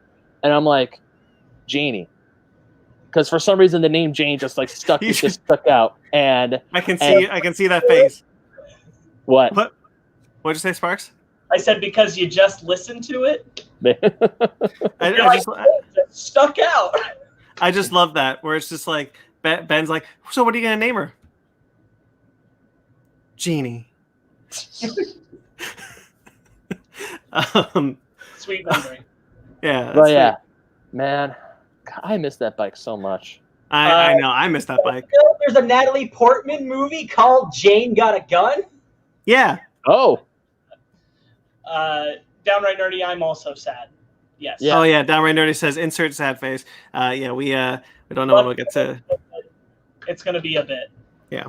Yep. Okay. Again, audience, if you guys have any questions, let us know. This is my last question. I don't know if you guys are gonna get this one. My favorite kaiju is it A, Ghidorah, B, Godzilla, C, King Caesar, or 4, Space Godzilla? What was I doing? Was I doing D? Then Where's Anguirus? I thought you loved Anguirus. D, Space Godzilla. Which one of these are my favorite? My favorite. I think I remember you telling me this, and I want to say Space Godzilla. So Ben says Space Godzilla. Ryan says King I Caesar. know it's King Caesar or Space Godzilla. I'm just torn. Space Godzilla's got the shoulder pads. He's got those cool shoulders. I'm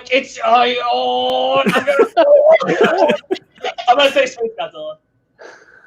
All right, Ryan's right. It's King Caesar. Ah, I think you said that before. I think you've told me that before. Yeah, I love King Caesar. He's only been in Godzilla versus Mechagodzilla and Final Wars briefly. He's my favorite kaiju monster. I really just like the design of him. What a good start. I have both magic cards with him. Heck yeah. If I can yeah. show Yeah, I that love to it. you guys, King Caesar. Oh, it's graphic.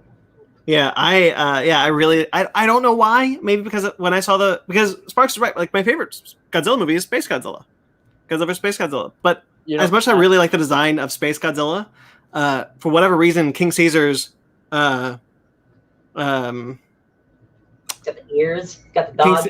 yeah, I don't know. His design just always like resonated with me. Mag said, "My heart says Gojira, Godzilla, but it's Ghidorah. No, it's King Caesar." Yeah, I don't know why. Just for whatever reason, that design just really strikes me. Hey, just a little cookie. It's cookie. Just a little podcast. Oh, there's a little podcast. Again, but I appreciate you being here, bud. I'll see you in an hour and a half.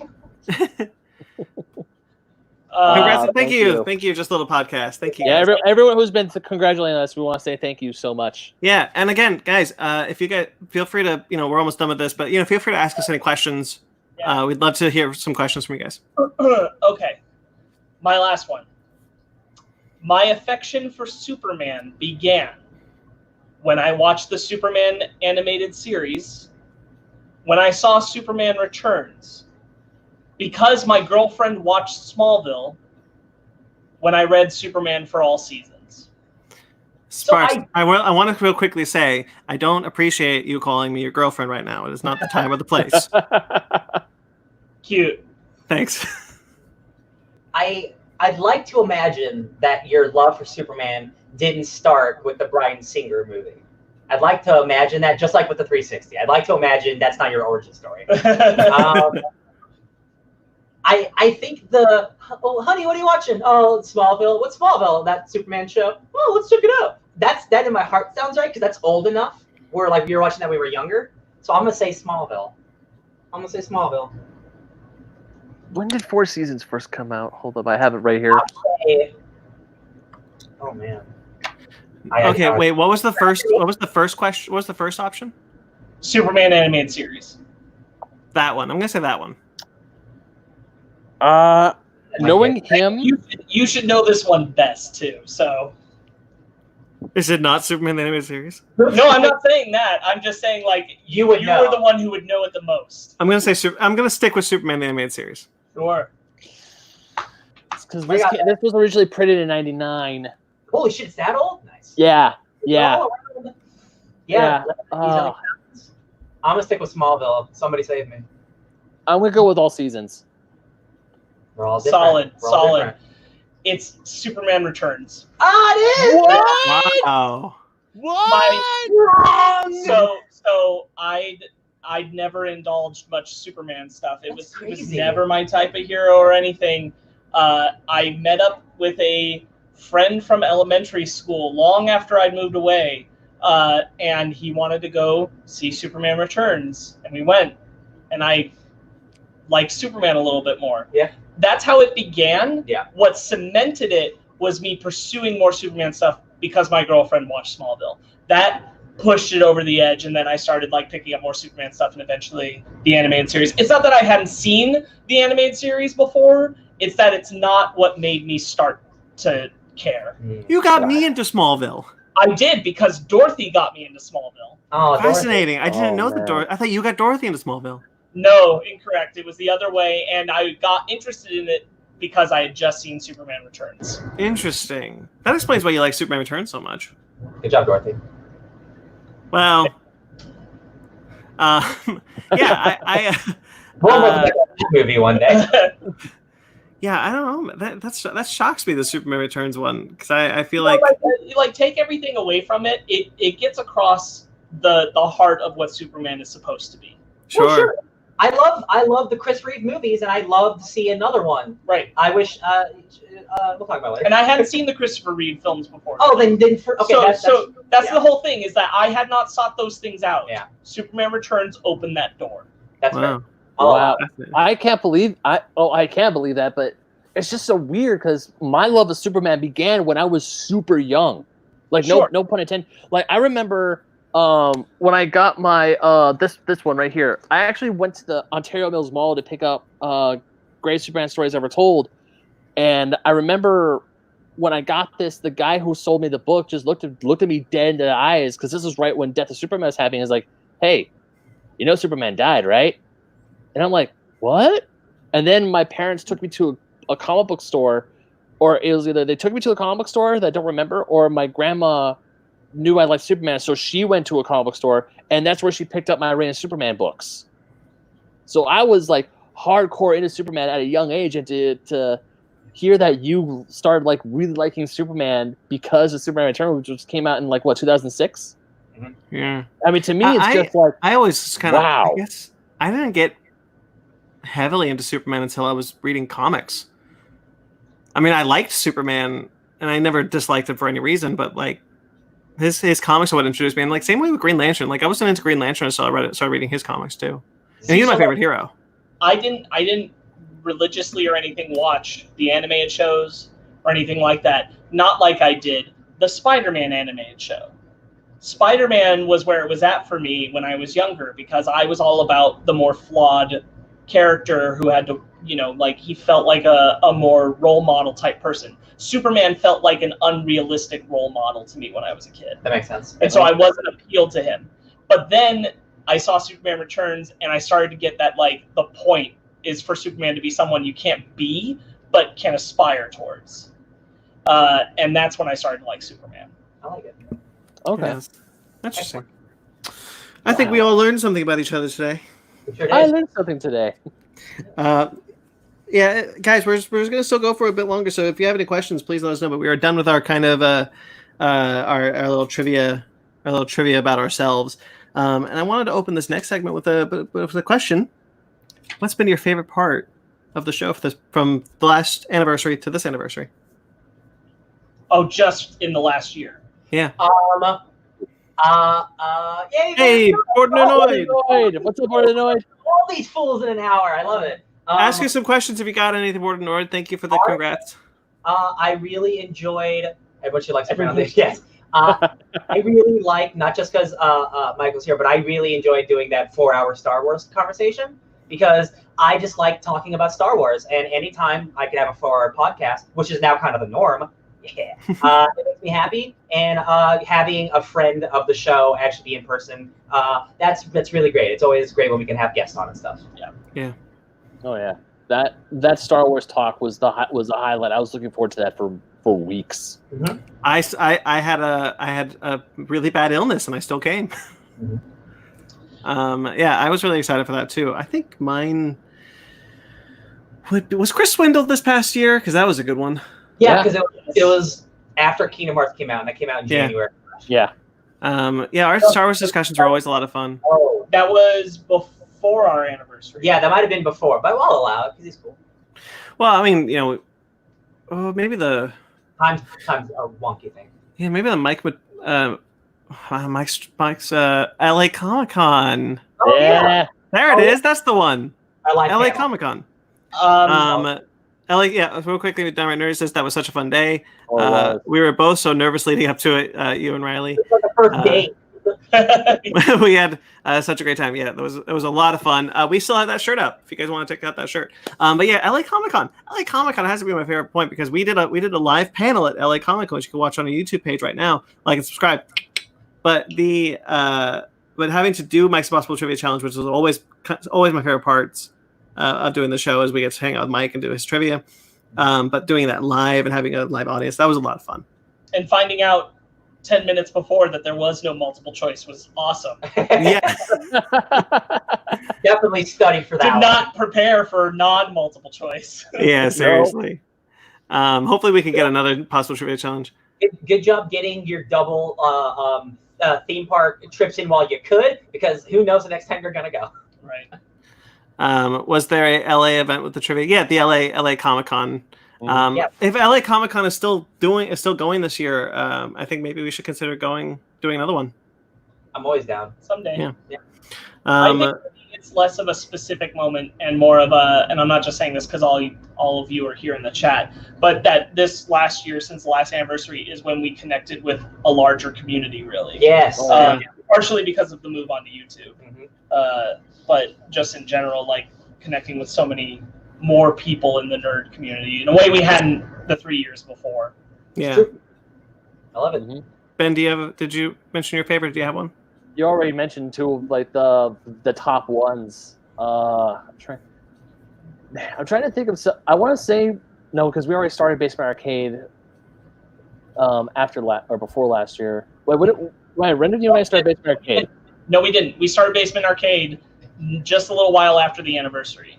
It was like really, really close. Because our first was Shadow of the Colossus, It was right around that time, because we barely launched Fake Nerds Watch and the YouTube stuff before the anniversary happened. Yeah, that's true. Yeah, because I besides Downright Nerdy and LA Comic Con, I would say finally getting Basement Arcade off the ground, because that's been a pet project of mine for such the longest time, I've been wanting to do just something like that for a while, and finally Ryan was like, "Yeah, let's do it." And we got the equipment, we were ready to go, so we sat down and started doing it, and yeah, I would say that it would be finally starting Basement Arcade, getting that sucker off the ground finally. And I think you bring up a really good point. Like, one of the things that's really, really great this past year is that we did start Fake Nerds Watch, we did start Basement Arcade, and we got another one. We got a couple more things in the pipeline. And the thing is, one of the things that I really like putting as much as I can on my plate. I prefer to be busy, so I'm constantly looking for more things to kind of slip into slots that I can find more time to do more things. Because when I did the show, one of the things, there's so many other things we like to do. But doing two consistent other shows, Basement Arcade and Fake Nerds Watch, practically every week. I know Fake Nerds Watch takes breaks, but like Basement Arcade is practically every week. Doing all those consistently, doing this consistently, and never feeling like it's become a chore is really important to me. Like we discussed it on when we discussed doing another Fake Nerds Watch, was like, if it's too much, it becomes a chore. But I think what we've found is that we don't have to do everything all the time, or we can have different things and we can space them out other places so that it's still fun. Yes. And I think that's important, is that no matter how many things we decide to do, branch out, it's got to remain still fun, and it has. And I think we're really lucky about that. Sure. I agree, yes. Yeah. Okay. So should we talk about a little bit like what's coming, what we have hopes for next year? What we think is gonna, what do we want to launch a new show? Well, yes, but in the middle of the pandemic, it does make things a lot harder, I will say, especially when we're still separated. But there are things in the pipeline. I think I now know what you're talking about, because we did record something earlier. One is done. Yeah. Yeah, I think this is a good time as any to say that we are launching a new show. It's an expansion of our Fake Nerd Book Club. Yes. We are, every week we do a book club where we pick a comic book. Generally, we only talk about that one comic, except that one time we talked about Sparks' three-volume epic. What's that one called? Rising Star, yeah.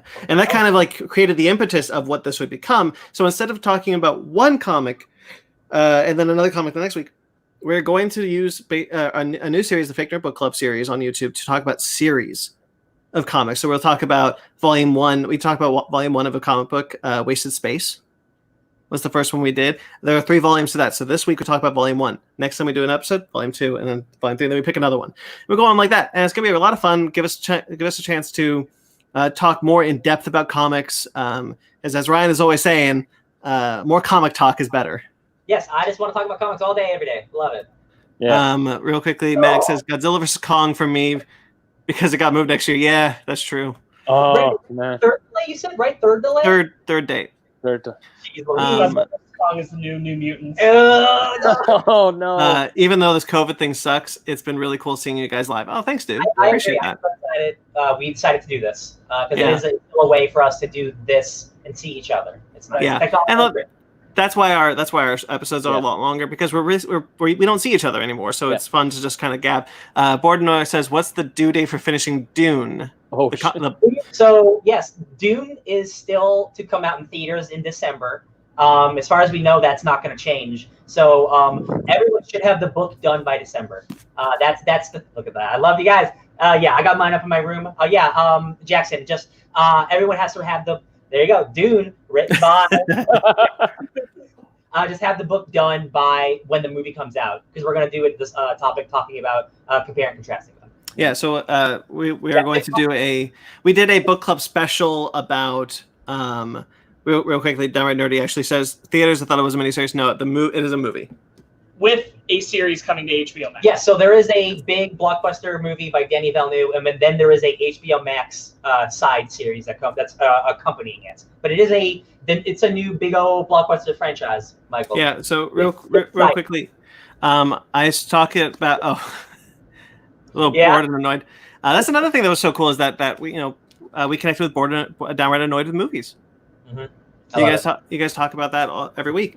So I am reading Dune like everyone should be. But we did a Ready Player One book club special where we talked about a novel instead of a comic book, and we said we did Ready Player One per Ben's request.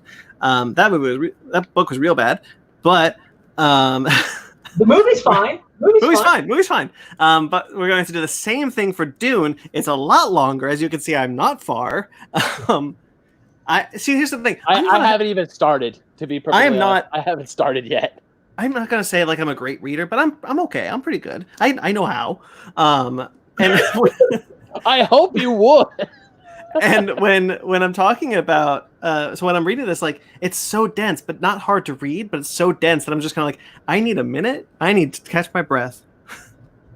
And then I found out you have to process it. Yeah. And read it. Yeah. And then not only that, but I found out my dad is a huge fan and has read every book. You learn something new. I love it. I was shocked. My 87-year-old dad I was like, oh yeah, I'm reading this book. He's like, oh, did you get to this part? I'm like, no. Did you meet this part? How did you know about that? And he knew it. He remembered it. He doesn't know how to get to the damn grocery store, but he remembers the whole plot of Dune. Hell yeah, that's what I like. That's the type of guy I appreciate. I don't know directions, but I'll tell you everything there is about the Bene Gesserit. I know, it was so weird to hear him. The Dune thing. It's so weird to hear him talk about that because he's not like a sci-fi guy. He's more of a fantasy guy. Sure. Yeah. I love it.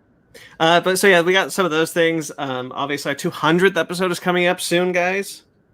Yeah. Wow. 200. Dry and dense, if I remember correctly. Good though. The book Dune, yeah. Dry and dense. So yeah, we're going to discuss that book in depth. We're going to we have a Dune review if it's still coming out in theaters in December. I have to imagine, because again, like we'll talk about it like with our regular podcast, but so many movies keep getting release dates and then they keep getting moved further and further back, and I'm like, when's it gonna end?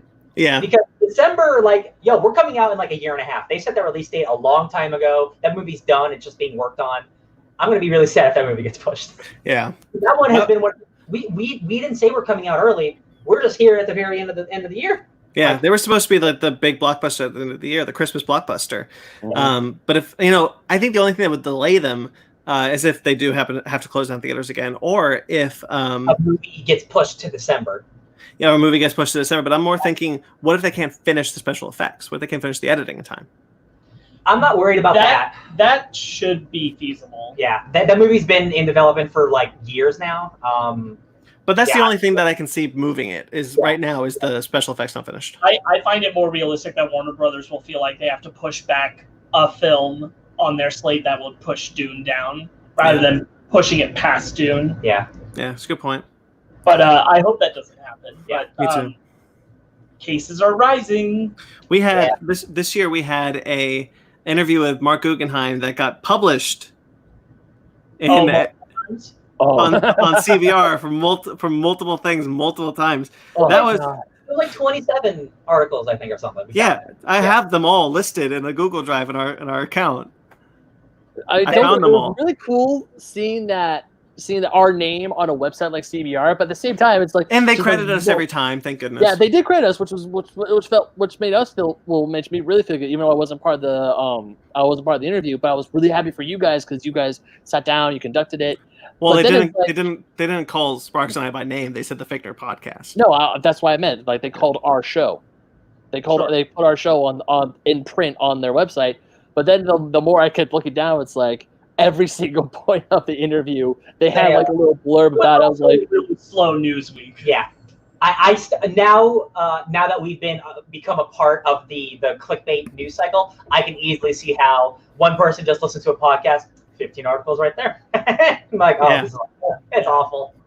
Always with kind of misleading headlines. Yeah, you won't believe what he said about this character. I hate clickbait. Yeah. There's a couple of times where I felt so bad for Marc because he kept seeing all of them, and at first I was like, "Oh, hey, look, our article got picked up." And it was a good article. It was a good part of the interview that they were like, "This is what the original ending would have been." Blah blah blah. And then it just kept coming, and then kept getting more clickbait. I kept feeling so bad because Marc would see some of it and kind of try to correct some of it, because from people who read the headline, read nothing else. Right. So it was felt so bad. I was like, "Oh man." I didn't think good happened to us. Yeah. Sure. We got to weirdly get to interview Michael Berryman, who is a horror icon actor, Yeah. because of Mainframe Comic-Con. So even though it was weird that we had a interview kind of thrusted upon us, it's fortunate that we knew who he was. Sure. That's my biggest fear. Like I don't want to interview someone if I don't know them. That's disrespectful. I don't want to pretend to know your work. So when that happened, and they were like, "We have a special guest," and I'm like, it's going to be someone I have no idea what they do. But luckily, it's a guy who like you recognize his face immediately if you watch horror movies. So it was really cool to one, be able to talk to him because I never would have been able to before, but two, to see how incredible of a guy that he is. Sure. He is sweet and he is so very liberal, but like that doesn't matter like about that. But like he cares about people on such a deep level, and it's like just using his platform at his age to be a nice guy and just talk about the problems in the world, like on a Comic-Con stage. I'm like, I was really happy with that interview, even though it interrupted our movie thing and we couldn't finish it. I'm still happy. The Mainframe Comic-Con was a fun thing. They did it twice in a month. It's shocking. Yeah. And I'm surprised they actually got the same number of guests, if not more, and bigger ones. Yeah. A month later, like they were still. I watched a couple of those interviews. Like it's awesome. Yeah, that was a really cool idea with everything going on during the pandemic and how shitty it has been that we've had to record separately.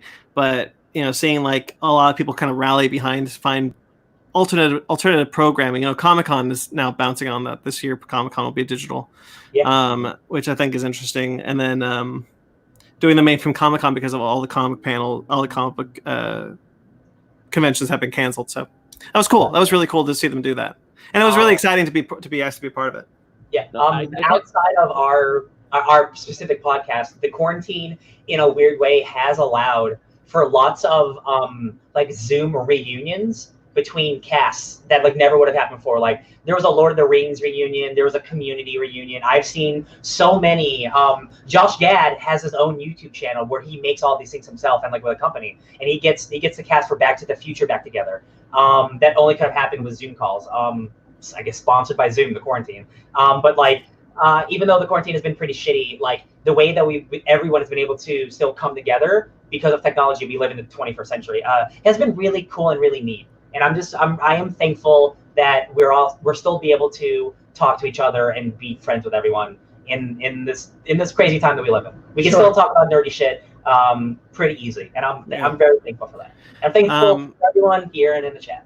Yeah, absolutely. I agree wholeheartedly with that. I've been saying real quickly, I just thought of it. I've been saying, asking a question for those of you listening to this afterwards, or on the audio. Please send us a question. Do you want us to answer? And we'll answer it on tomorrow's episode. It's our 4-year anniversary all year. Well, I mean, yeah, to be fair. But like tomorrow, we're doing a proper episode. We'll talk about the news and the book club and things like crap. I got to read the book club. Luckily, it's short because I got to read the book. Luckily, I saw the movie last night, and I'm going to read the book club today. Me too. Anyway, we'll talk about that tomorrow. I got some shit to say. If there's anything else, if there's nothing else, maybe we call it a day.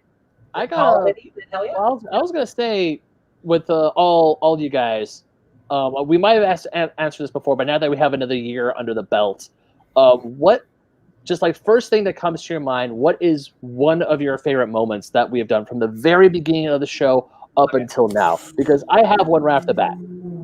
And it was my interview with Ben Lepley, the voice of Dedue from Fire Emblem Three Houses. I know it was a one-on-one interview that I did with him a few months ago, but I feel like that was just so much fun, and just to sit down and talk with him for an hour and a half, just talking about voice acting, talking about video games because he's also a gamer, and it was just so much fun. I loved doing that, and I think that's one of the reasons why I absolutely love doing this show is just for moments like that, where all of us can get together and we just talk and just go on a rant for however long and just having a good time doing it. Like shows like this is what I come here to do. So that's one of my favorite things. And also I just want to say thank you to my bros, all three of you. I love you guys, and I can't wait to keep doing this. So virtual group hug. Yeah. I know it's awkward. I'm sorry. Oh, I love it. Andrea Romano's interview. Yeah. Yeah. What a I think that would be my favorite. Not being able to be part of that. Yeah. That was awful. Sorry, dog. but I'm glad you guys did it. I know. I still have the recording where she's just like, "Hi, Brandon." I'm like, "Oh." I really like doing the impossible movie trivia challenges. Like, I know we talked about doing like the Comic-Con one, but like, I mean, just like the first one we did, like every time we do that, it's just like, it's so much fun because like I just never know what I'm getting into, and Mike is such a personality that anytime he's around, I'm always grateful to have him in my presence because he's wild. Absolutely. Real quickly, he called me out on Instagram. Yes, you did. He called me out on Instagram about this thing I posted about kind of about something that could be construed as gatekeeping. And I hadn't thought about it. And so, but he was like, thank you for. We're losing you. Part of. Brandon, you're cutting in Thank and you out. for. Ooh, I'm glitching a lot right now. Yeah. We lost most of what we still good? Start again. No, hold on. Okay. What's happening? Okay, I think you're good now. You're good now. Okay. Can you hear me? Yeah, we can hear you. Go ahead. Go ahead and speak now. Start over. Okay. Well, I was just saying, he talks to me. He called me out on Instagram about something, and I didn't think about it the way he brought it to me, and so I was like, okay, you're right. But then the story, he said, thank you for letting me be part of the show. Congratulations on 4 years. And I go, dude, like, you're a joy. We love having you on the show. The episode that he is on, he brings such an energy and such a passion that is sometimes counter and also complimentive of us, of our energy and our and everything we bring to it. So having him come in and then doing the trivia challenges is always so much fun. Those are often my favorite episodes. Yeah. And I really like him because he is kind of an outside perspective, because we are also entrenched in nerd stuff and he's not, right? Like when we talked about all the X-Men movies, and he had wildly different opinions, like I love those conversations with him, because sometimes it's hard for me to remember that not everyone is like me. And not everyone knows everything about the X-Men, and you don't need to know everything about the X-Men and stuff like that. So when he comes in from like an outsider, regular person's perspective and brings some stuff that I don't think about, I appreciate that too, because he challenges some stuff that I say that I'm like, I didn't think about that, and I appreciate it. I like it. But you're talking about the X-Men. I'll tell you that. The X-Men are not bad guys. I do want to say, a lot of our guests have been really great. Ken Knapsack, for example. Every time we get him on to talk about Star Wars is always such fun. Jen Lundstrom, the Key Thief. Yeah. Having her is always so much fun. We've been really lucky to have some pretty great guests. Not to mention our personal friends like Jeremy or Matt, Pi, Marty, and Sam, who have all joined us to discuss things. All been on the show, yeah. Mm-hmm. Yeah. Homies. Yeah. And Jeremy doing our music for us. Yes. I think one of my favorite things of all time for the entire run of the Fake Nerd podcast is getting together during the holidays every year and pulling one over on Ben. Oh, yeah. Every year. Yeah, that's pretty good. Every year you guys get me. Tradition, baby. Okay, I'll never escape it. How many things? By the way, one of the best moments was during Mainframe Comic-Con when Mike asked you, Ben, a Stephen King question without any provocation from any of us. He knows. He and just that knows. Was great. And I just want to say, how many things? So we get Ben every Christmas, and one of us still not over last year's, and looking at the Big O all day. Anyway, Big O. There's the Stephen King, which has been his best friend. There's we did all the there's one more, right? Was that the books one? We did. Okay, so the 50 Shades of Grey. Yes, we did the Hulk Grey lead Yeah. up. There was the Powerline shirts. Yep. Yeah. And the Halloween. the Halloween spooky Funko horrors. The horrors. Yeah, you got the first one. First one was Powerline, because my dumbass. That's what started it all. That's what started it all. Yeah, Still my crowning achievement. Yeah, Powerline started it all.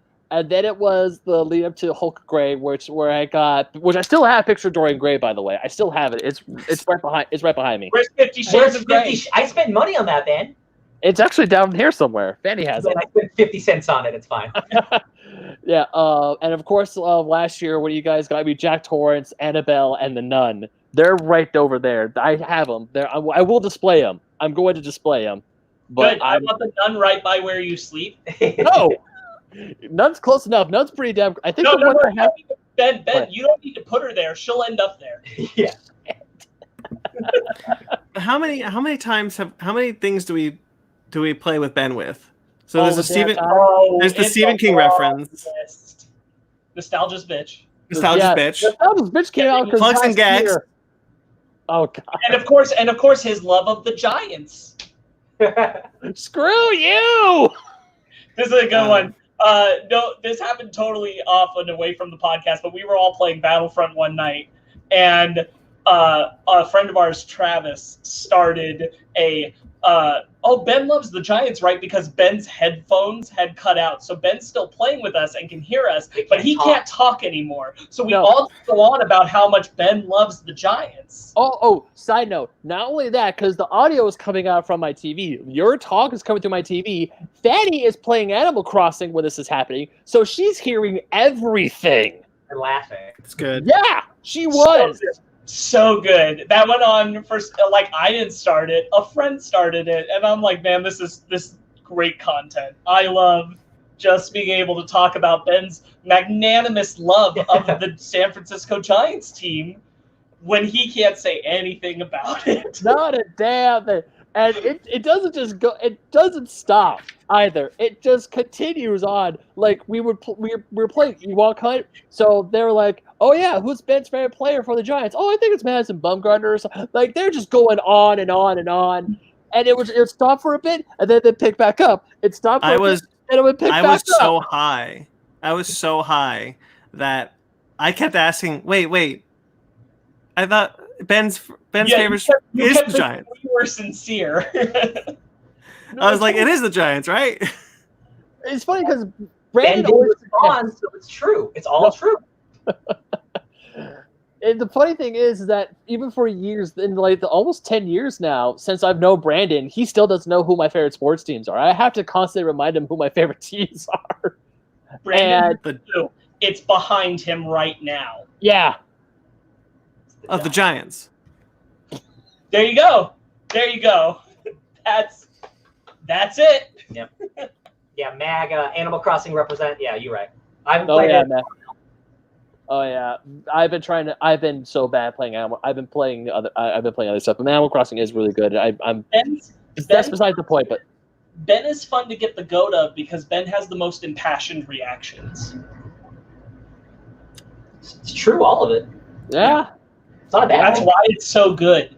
Is it like if it's pulling a holiday prank on him, if it's just bringing up how he's Stephen King's best friend and biggest fan, which is true. It's just that's it right there. That's why it's so good.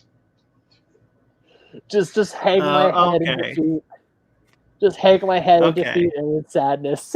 For 4 years.